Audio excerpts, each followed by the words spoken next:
himself. His powers would be expended in the first preparations.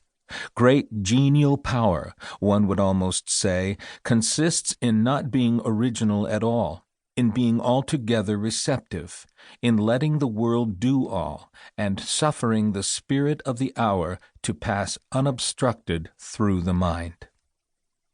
3. Shakespeare's youth fell in a time when the English people were importunate for dramatic entertainments. The court took offense easily at political allusions and attempted to suppress them. The Puritans, a growing and energetic party, and the religious among the Anglican Church would suppress them. But the people wanted them.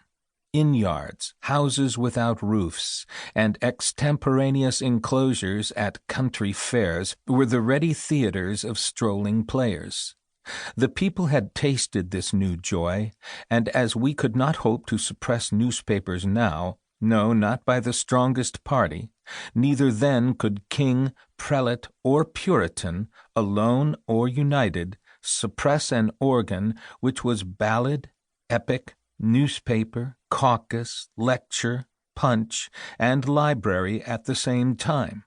Probably king, prelate, and Puritan all found their own account in it.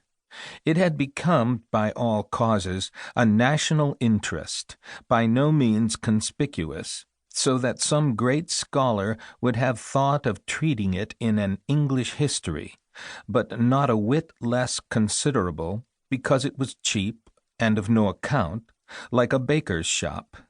The best proof of its vitality is the crowd of writers which suddenly broke into this field.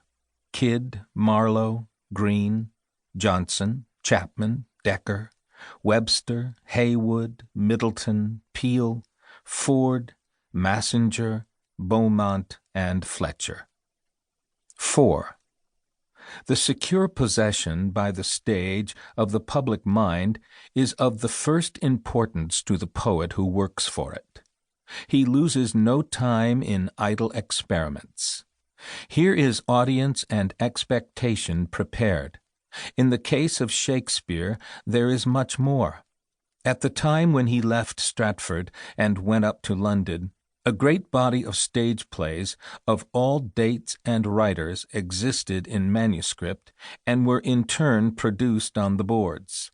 Here is the tale of Troy, which the audience will bear hearing some part of every week, the death of Julius Caesar, and other stories out of Plutarch, which they never tire of, a shelf full of English history, from the chronicles of Brute and Arthur down to the Royal Henrys, which men hear eagerly, and a string of doleful tragedies, merry Italian tales, and Spanish voyages, which all the London prentices know. All the mass has been treated with more or less skill by every playwright, and the prompter has the soiled and tattered manuscripts. It is now no longer possible to say who wrote them first. They have been the property of the theatre so long, and so many rising geniuses have enlarged or altered them, inserting a speech or a whole scene, or adding a song, that no man can any longer claim copyright in this work of numbers. Happily, no man wishes to. They are not yet desired in that way. We have few readers, many spectators and hearers. They had best lie where they are. 5. Shakespeare, in common with his comrades, esteemed the mass of old plays waste stock, in which any experiment could be freely tried. Had the prestige which hedges about a modern tragedy existed, nothing could have been done.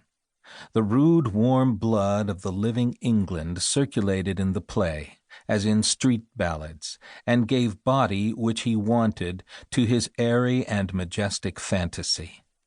The poet needs a ground in popular tradition on which he may work, and which, again, may restrain his art within the due temperance. It holds him to the people, supplies a foundation for his edifice, and, in furnishing so much work done to his hand, it leaves him at leisure and in full